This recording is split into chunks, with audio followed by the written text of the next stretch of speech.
पुराने काल में एक महान विद्वान ऋषि थे। उनका नाम श्रीलाद था। वो हमेशा ब्रह्मचर्य का पालन करते थे। धीरे धीरे समय बीतता गया और वो बूढ़े हो गए। ये देख वो एक क्षण के लिए भयभीत हो गए और सोचे, मेरा कोई संतान नहीं है, मेरा वंश कैसे बढ़ेगा, मेरा वंश तो समाप्ति हो जाएगा। फिर उन्होंने इंद्रदेव की कठिन तपस्या किया और इंद्रदेव श्रीलाद ऋषि के तपस्या से खुश होकर उनको वरदान देने के लिए आए। ये देख श्रीलाद ऋषि ने एक अजय अमर पुत्र संतान का कामना की। ये सुनकर इंद्रदेव ने कहा, हे ऋषिवर, अमरत्व का वरदान मैं नहीं दे सकता, आप महादेव की आराधना कीजिए। ये सुनकर बहुत वर्षों तक ऋषिवर ने तपस्या की। महादेव श्रीलाद ऋषि के तपस्या से प्रसन्न होकर उन्हें कहा, कहो क्या मांगना चाहते हो। श्रीलाद ऋषि ने कहा, प्रभु मुझे एक ऐसा पुत्र का वरदान दीजिए जो अजय अमर रहेगा।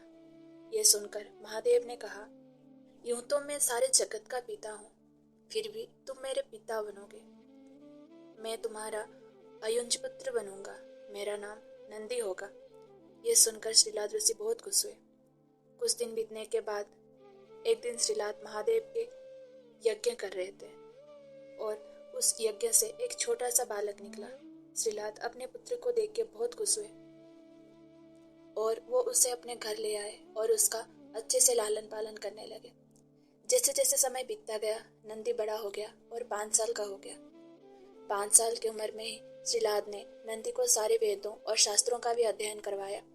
जब नंदी 7 साल के हुए तब उनके घर 2 सन्यासी आए। पिता की आज्ञा से नंदी ने उन 2 सन्यासियों का खूब आदर सत्कार किया।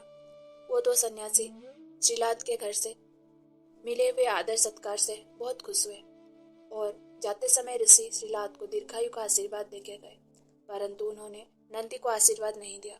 ये देख ऋषि श्रीलाद ने उन्हें पूछा, आपने मेरे पुत्र नंदी को आशीर्वाद क्यों नहीं दिया। तब वो 2 सन्यासियों ने कहा कि नंदी अल्पायु है। ये सुनकर श्रीलाद ऋषि बहुत उदास हो गए और रोने लगे। ये देख नंदी ने अपने पिता से पूछा, क्या हुआ पिताश्री, आप इतना उदास क्यों हैं। तब श्रीलाद ऋषि ने कहा कि उन 2 सन्यासियों ने कहा कि तुम अल्पायु हो। अपने पिता के मुंह से ये सब बातें सुनकर नंदी हंसने लगता है और कहता है, आपने मुझे महादेव के आशीर्वाद से पाया है, तो मेरे इस जीवन का रक्षा भी महादेव ही करेंगे। आप इस बात की चिंता बिल्कुल भी ना करो। फिर अगले दिन नंदी महादेव के तपस्या करने के लिए चले गए। नंदी ने कठोर तपस्या किया। बहुत समय बीत जाने के बाद महादेव नंदी के तपस्या से खुश होकर उनको दर्शन दिए, पर जब महादेव नंदी के सामने आए तब नंदी भूल गए वो लंबी उम्र के लिए तप कर रहे थे। ये देख महादेव ने नंदी से कहा, नंदी मैं तुम्हारी तपस्या से बहुत प्रसन्न हूँ, मांगो जो मांगना है। नंदी ने कहा, प्रभु मैं ताउम्र आपके साथ रहना चाहता हूँ, कृपया आप मुझे अपने चरणों में स्थान दे दीजिए। ये सुन महादेव ने कहा, तुम अजर अमर मेरे संग रहोगे नंदी, तुम पर सदा मेरा प्रेम बरसता रहेगा, तुम पर जन्म मृत्यु अपना प्रभाव नहीं डाल सकेंगे। कुछ समय बाद वहाँ पार्वती माता आते हैं। महादेव उनसे कहते हैं, हे देवी, मैं नंदी का अभिषेक करके उसको गणाध्यक्ष बनाना चाहता हूँ। माता यह सुनकर बहुत प्रसन्न हुए। कुछ समय बाद महादेव ने नंदी को गले लगाया और उनको बेल का सर देकर उनको अपना वाहन बनाया और अपने गणों में सर्वोत्तम का दर्जा दिया।